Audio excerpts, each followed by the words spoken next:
Oui, Madame la maire, chers collègues, effectivement, il y a beaucoup de vœux sur la question des mineurs isolés. Le sujet n'est pas nouveau dans cet hémicycle et il faut dire que vous contribuez aussi à entretenir le problème. Ces jeunes sont toujours plus nombreux à se présenter au service de l'aide sociale à l'enfance à Paris. De 1 300 candidats en 2015, ils sont passés à 7 400 en 2018.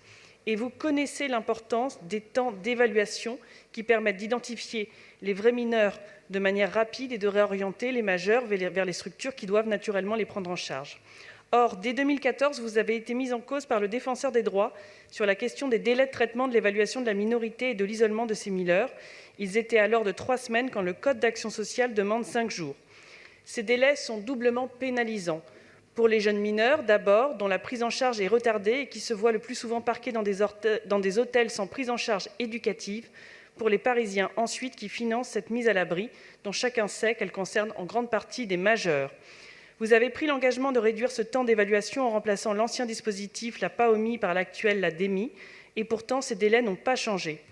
En 2017, cette Assemblée a émis le vœu de voir l'État s'engager et de proposer une centralisation du dispositif d'évaluation.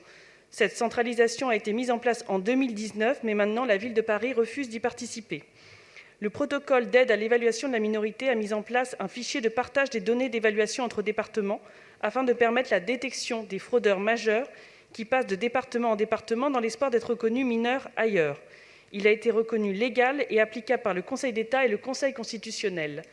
Madame la maire, en refusant de participer à ce protocole, vous faites le choix de défendre les fraudeurs aux dépens des mineurs qui ont besoin d'une prise en charge rapide et complète. Nous vous demandons de renoncer à ce positionnement incompréhensible pour la protection des vrais mineurs isolés et pour la sécurité des Parisiens.